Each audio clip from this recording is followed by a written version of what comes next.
Yes, it's me again. Yeah, a lazy Sunday.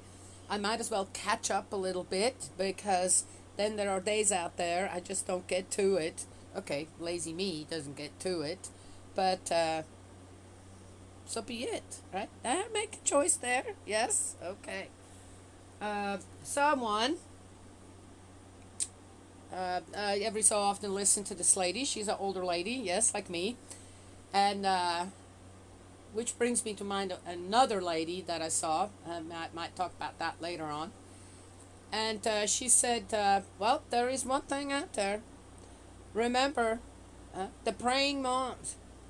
Praying mothers out there make an amazing difference in their families' lives.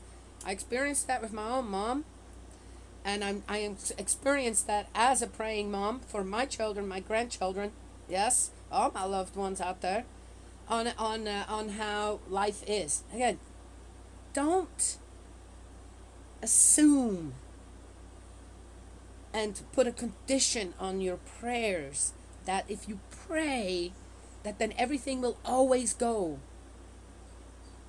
right. Because where love is, there is sorrow. It is what it is. They go hand in hand. But with our proper heart and mind and understanding of spirit life, earthly life, then we can digest things also in the upright way and understand when things come our way in our lives that we should be prepared for, like a death in the family, for example. One of the hardest things, yes, to have to experience, I think. And so be prepared. Uh, when I look at a lot of lonely people out there, why did you end up like that? Think of yourself, why you ended up like that. Why is it? More often than not, I'm not saying every time, but more often than not, it's the choices that were made early in life. Yes? It's the truth. Just acknowledge the truth. Then go with that truth. And as we have read in 18 in the book of Ezekiel, make the change. You might just be amazed when you dig yourself out of that pit of despair. Okay, so let's keep going here in 19. It's a little shorter one, which is nice. Book of Ezekiel 19. A lament for the queen mother and princes of Israel. Whatever title that is. Now a lament. Okay. Now raise a lament for the princes of Israel.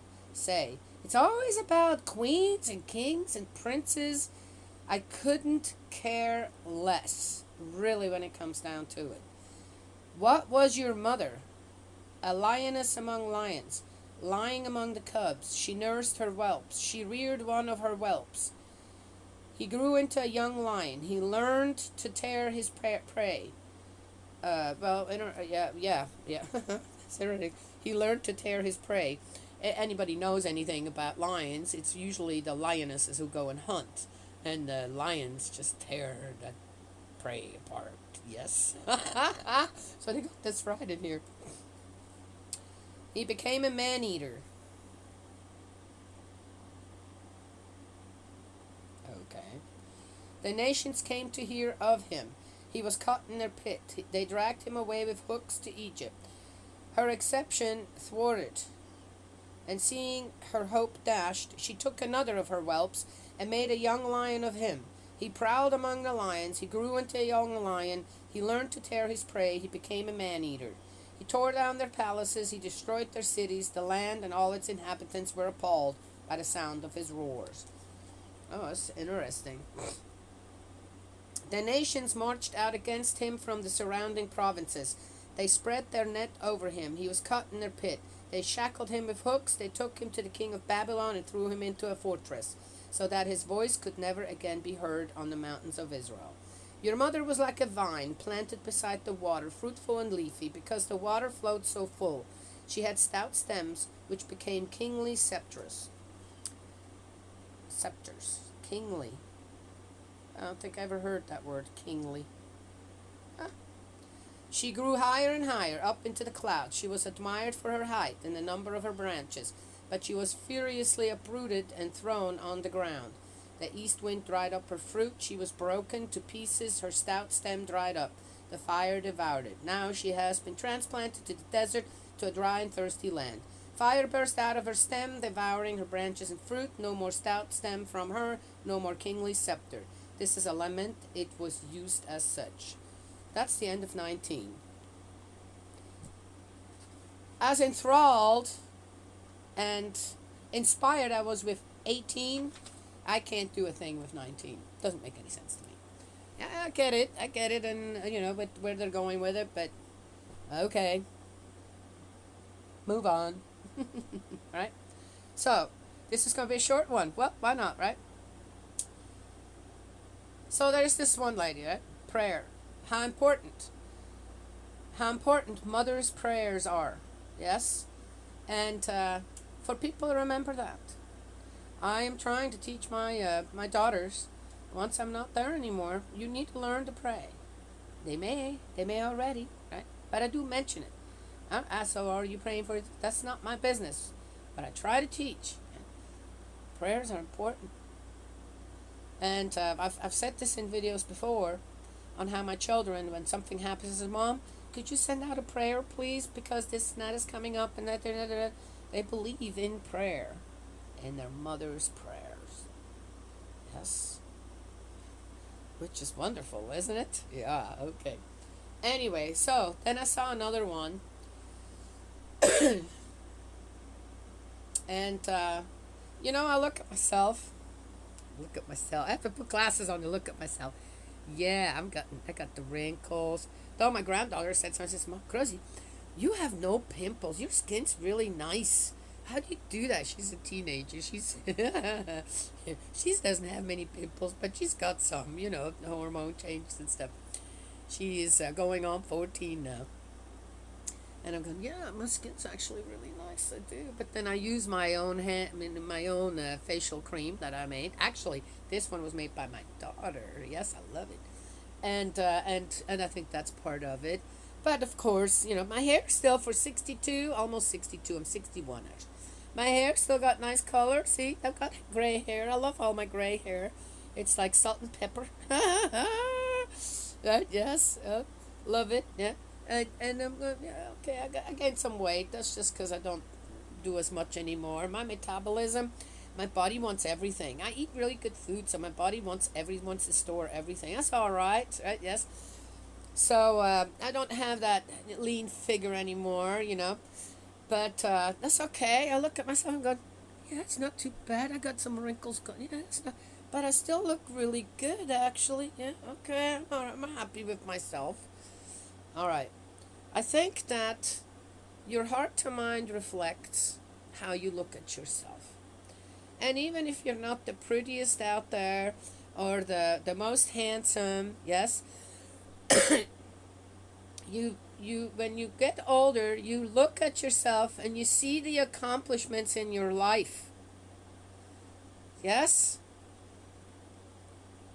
The amazing things in your life you've done. I think back on how much I did in my life. And I look at myself and say, my girl, you were good. Yes? So this lady, she's just crying. She's in the dumps. She gets depressed as well. And she says, why can't I be beautiful? Why can't I be, I'm looking at her and I said, yeah, crying like this, looking the way you do, in a way, not in the physical way, but in what is coming out from within her, didn't look nice, didn't look pretty at all. Her lament didn't look pretty. Yeah, I looked at her and gone, well, honey, how to help you, right? Again, to lament over something that one can full well change. Yes? What if before she made the video she made, she would have said, I'm going to brush my hair, I'm going to wash my face, and put just, even if it's just some, I don't put any makeup on. As you can tell, I haven't shaved my mustache in a while. Sometimes I would see how long actually the hair's going. Well, hey, it's an interesting thing, right? Yep, look, I'm growing a mustache. Yeah, okay. Uh, and would have maybe even, yeah, I don't know if she puts makeup on or not. Okay, put a nice shirt on, and then would have sat there nice. She's kind of leaning on the, I don't know how she was on the sofa, but it was just a slouchy kind of way. But would have sat up and then, okay, now I'm going to make my lament video on how I dislike my appearance. You think it would have come out the same way? Maybe she would have started up and go, actually, I don't look that bad. What am I complaining about? What am I lamenting about? Yes? I think that if it helps people make videos and share, they want to share some of their burdens, some of their unhappiness or whatever, I'm okay with that. I would even listen. Yes? But if it's just to